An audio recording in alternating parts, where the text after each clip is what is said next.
Бүгін шоколадты құлпынай жасаймыз. Клубника в шоколаде.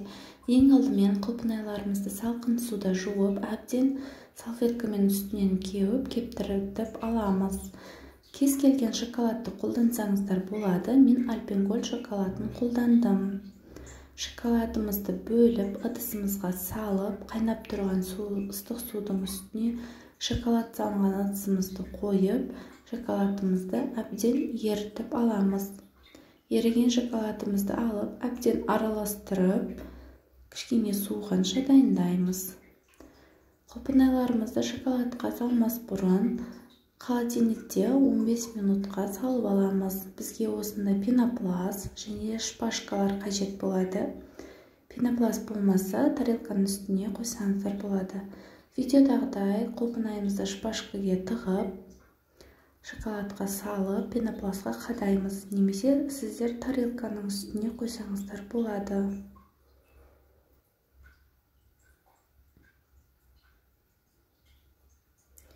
Дәл осылай пенопластқа қадап шықсақ, әдемі болып біркелкі болып шығады.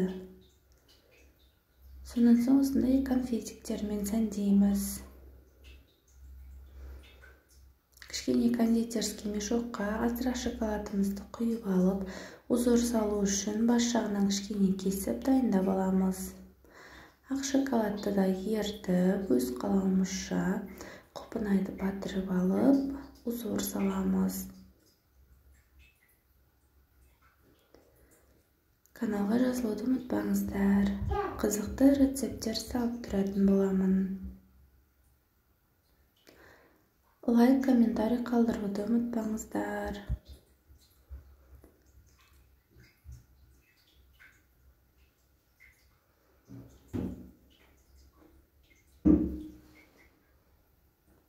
Ақ шоколадқа кішкене красителімізді қосып, мен розовый қолдандым. Құлпынайымызды батырып алып, оған да өзіміз қалауымызша узор саламыз.